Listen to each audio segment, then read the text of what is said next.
Well, that's not good.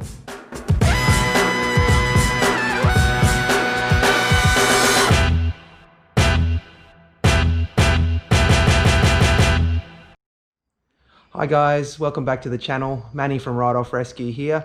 Thanks for joining me for part 2 of this Audi A5 repair. Today we're going to go through a few of the electrical issues with the car. So the first main thing is the seat. Now when we got the car, the seat wasn't working, so we had to do some repairs off camera to the bottom of the connector. It had a bit of corrosion from some water getting in, and so we've done that off camera. What we're going to do now is we're just going to put a little bit of silicone on the back of the connector just to seal up the wires a little bit and pop the seat back in. So let's get to it.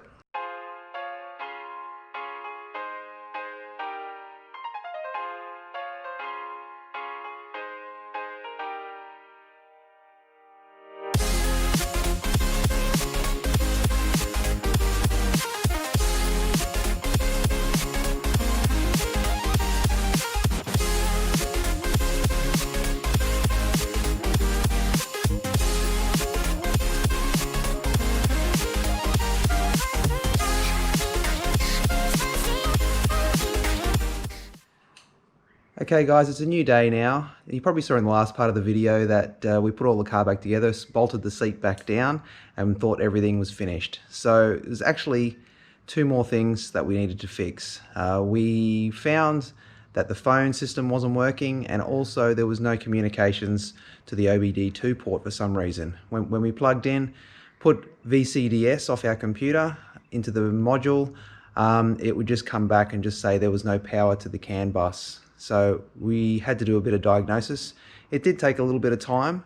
I'll show you what we did. It's a bit boring to be filming it on camera, but I'll show you the nuts and bolts, and this might help you guys out if you're having similar issues down the track, if you've had a little bit of water in the car or anything like that.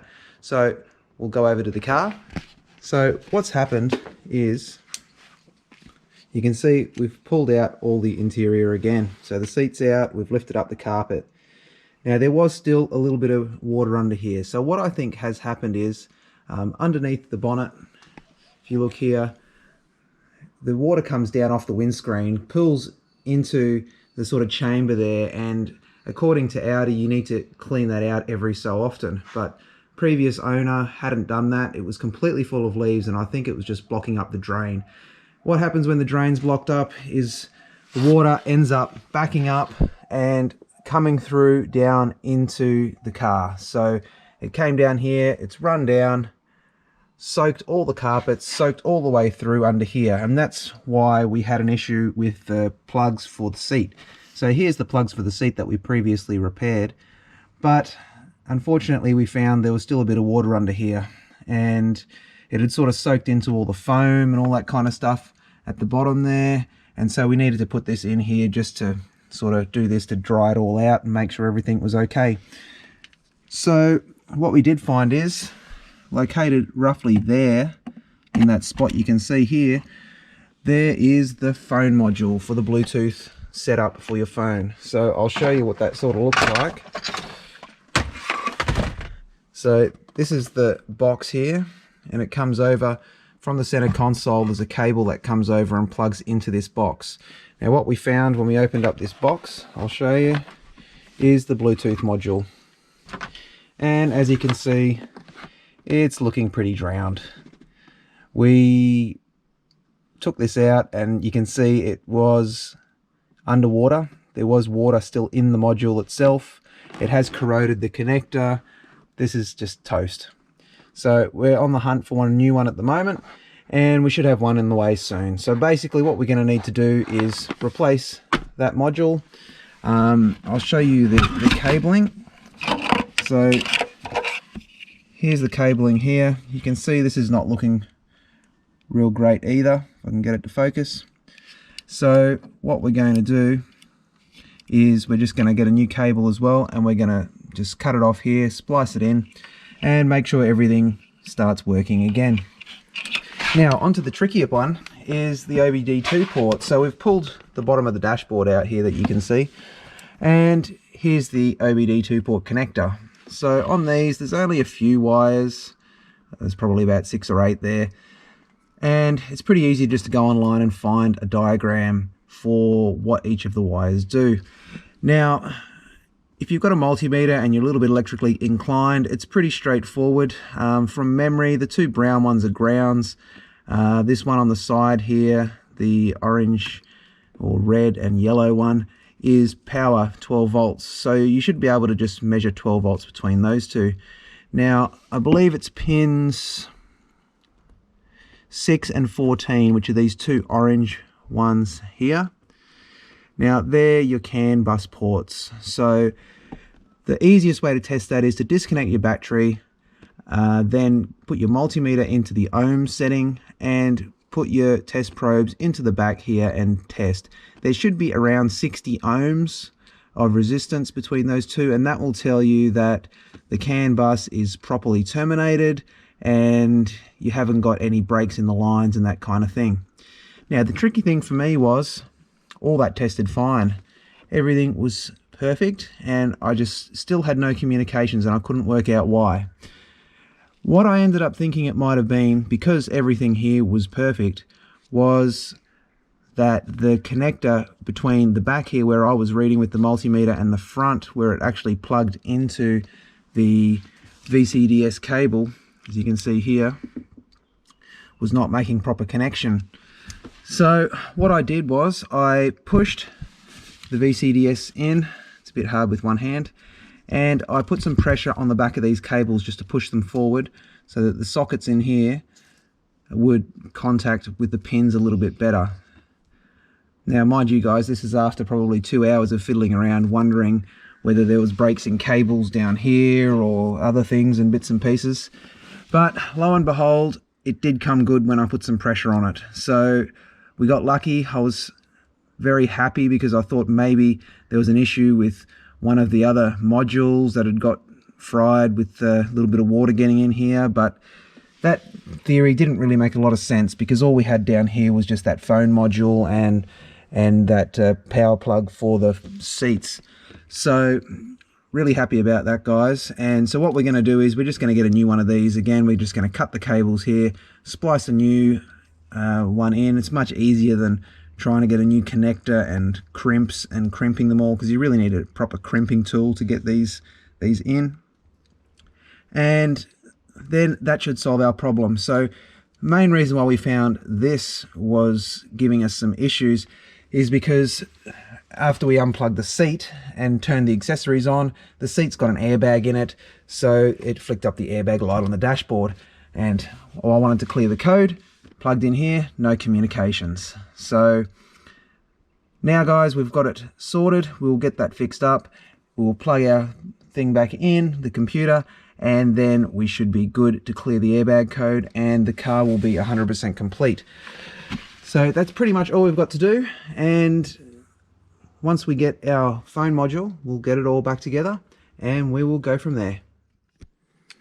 Okay guys, as you can see, we've pretty much got the interior back together. There's the one strip along the bottom sill there that hasn't been put on, but we actually haven't got the phone module in yet, so we had to basically put the interior back together without that for now, because we want to go and get the car finished off with its written off vehicle inspection and get the car back out onto the road.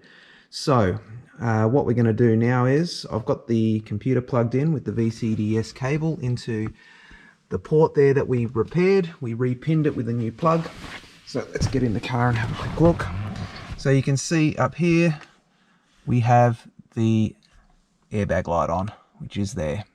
So that's what we want to try and remove. So let's do a quick scan, see if we can get rid of some of these codes. Now, some of the other lights like check engine light and stuff like that, that's just because the accessories are on. I expect as soon as we start the car they will go off. Let's do a quick scan and we'll see what it comes up with.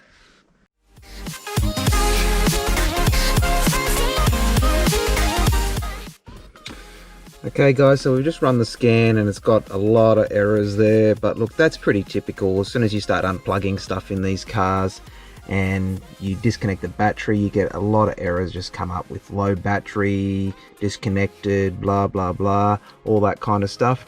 So what we're going to do is let's just save these errors for now.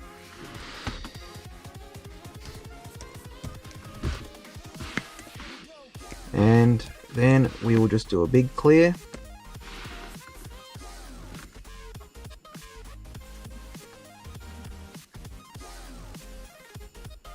So all we need to do is hit clear all DTCs. And yes. Erasing, erasing, erasing. And it says it's all done. So it'll come back and say whether it's unhappy with anything. It still does have a couple of codes there. We can have a look into those later, but lo and behold, airbag light is gone. Let's give the car a quick start and make sure everything's good. There we go, guys, all cleared. Beautiful. Alright, I think it's probably time we can head out and take a quick test drive and make sure everything's running well and call this one all done.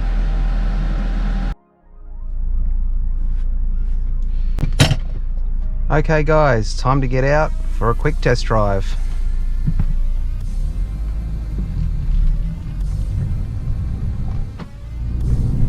Alright, so far so good. Nice and smooth. I'm really not expecting a lot to be wrong with this car. We didn't really do any mechanical work or anything or engine work to it. It was only just the roof and a little bit of electrical stuff. So it's nice and smooth as you'd expect. Nice and quiet.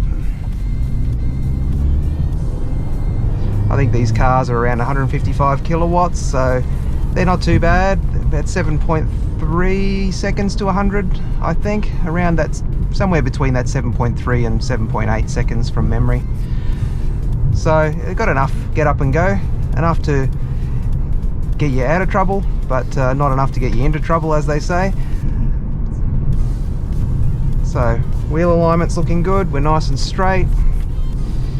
No undue shakes or wobbles or anything like that. I think the previous owner really looked after this car, so not expecting there to be anything really wrong with it. Everything looked good.